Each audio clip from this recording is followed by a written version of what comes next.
എങ്ങനെയാണ് ഒരാളുടെ സ്വത്ത് വിഭജിക്കേണ്ടത്?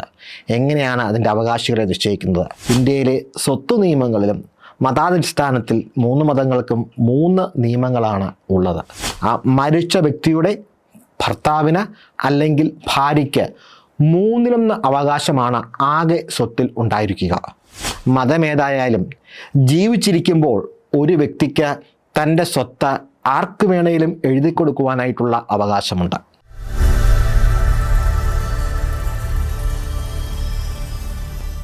അപ്പം മരിച്ചാൽ സ്വത്ത് ആർക്കാണ് ലഭിക്കുക? മക്കൾ തമ്മിൽ സ്വത്തിന് വേണ്ടിയിട്ട് അടികൂടുന്നത് എന്തിനു വേണ്ടിയിട്ടാണ്? അല്ലെങ്കിൽ നിയമപ്രകാരം ഒരാളുടെ വസ്തു ആർക്കാണ് ലഭിക്കേണ്ടത്? നമ്മൾക്ക് പലപ്പോഴും ഈ കാര്യത്തിൽ ഒരു സംശയം ഉണ്ടാകാറുണ്ട്. സ്വത്ത് തർക്കത്തെപ്പറ്റി പലപ്പോഴും കേസ് കാര്യങ്ങളെപ്പറ്റി പത്രങ്ങളിലൊക്കെ കാണാറുമുണ്ട്. എങ്ങനെയാണ് ഒരാളുടെ സ്വത്ത് വിഭജിക്കേണ്ടത്? എങ്ങനെയാണ് അതിൻ്റെ അവകാശികളെ നിശ്ചയിക്കുന്നത്? നമുക്കറിയാം, ഇന്ത്യ എന്ന രാജ്യത്ത് എല്ലാ മതങ്ങൾക്കും അതിൻ്റേതായ രീതിയിൽ പ്രവർത്തിക്കാനായിട്ടുള്ള അവകാശമുണ്ട്.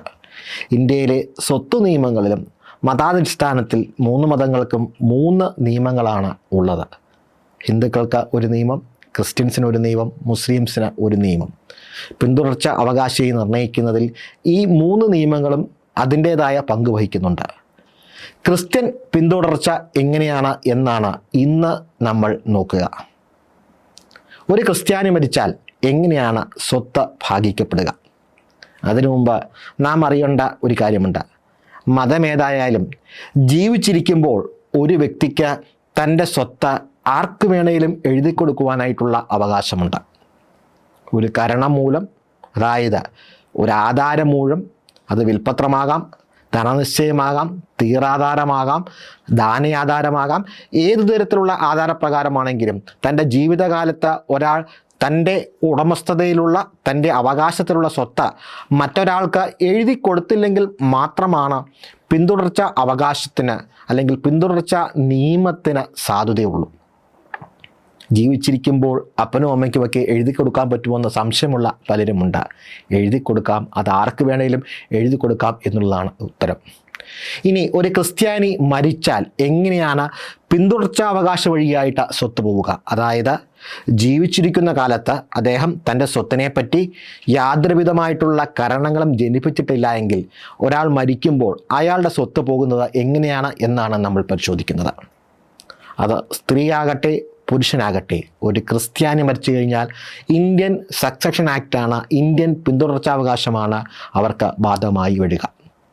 അങ്ങനെ ബാധകമാകുന്ന അവർക്ക്, ഒരു സ്ത്രീയാണെങ്കിലും പുരുഷനാണെങ്കിലും, ആ മരിച്ച വ്യക്തിയുടെ ഭർത്താവിന് അല്ലെങ്കിൽ ഭാര്യയ്ക്ക് 3 അവകാശമാണ് ആകെ സ്വത്തിൽ ഉണ്ടായിരിക്കുക.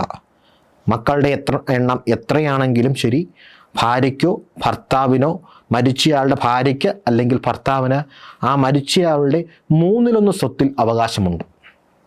ബാക്കിയുള്ള സ്വത്ത് മക്കൾക്കായിട്ട് തുല്യമായിട്ട് വീതിക്കപ്പെടും. ഇതാണ് ഇന്ത്യൻ പിന്തുടർച്ചാവകാശ നിയമം പറയുക. ഇന്ത്യൻ പിന്തുടർച്ചാവകാശ നിയമമാണ് ഇന്ത്യയിൽ ക്രിസ്ത്യാനികൾക്ക് ബാധകമായിട്ട് ഉള്ളത്. ഇനി അദ്ദേഹം മരിക്കുന്ന, അല്ലെങ്കിൽ ആ സ്ത്രീ അല്ലെങ്കിൽ പുരുഷൻ മരിക്കുന്ന സമയത്ത് മക്കളില്ല എന്ന് കരുതുക. എങ്ങനെയാണ് സ്വത്ത് വിഭജിക്കപ്പെടുക? മരിക്കുന്ന സമയത്ത് മക്കളില്ല എങ്കിൽ, വിവാഹിതനാണ് അല്ലെങ്കിൽ വിവാഹിതയാണെങ്കിൽ സ്വത്തിൻ്റെ നേർപകുതി ഭർത്താവിന് അല്ലെങ്കിൽ ഭാര്യയ്ക്ക് പോകും എന്നുള്ളതാണ് സത്യം. ബാക്കി പകുതി എങ്ങോട്ടാണ് പോവുക?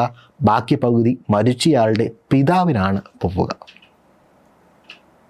മരിച്ചയാളുടെ പിതാവിന്, ഇനി ഭർത്താവ് ഭാര്യ ഇല്ലാതെയാണ് മരിക്കുന്നതെങ്കിൽ മുഴുവൻ സ്വത്തുമാർക്കാണ് പോവുക? പിതാവിനാണ് പോവുക. ഇനി ഭാര്യയുണ്ട്, ഭർത്താവുണ്ട്, മക്കളില്ല, പിതാവ് മരിച്ചുപോയി എന്നുള്ള ഒരവസ്ഥയാണെങ്കിൽ ആ സ്വത്ത് പോവുക, പിന്നീട് പോവുക മാതാവിലേക്ക്, മരിച്ചയാളുടെ മാതാവിലേക്കും സഹോദരങ്ങളിലേക്കുമാണ്. ഇങ്ങനെയാണ് ഇന്ത്യൻ പിന്തുടർച്ചാവകാശം അനുസരിച്ച് ക്രിസ്ത്യാനികളുടെ സ്വത്ത് വിഭജിക്കുന്നത്.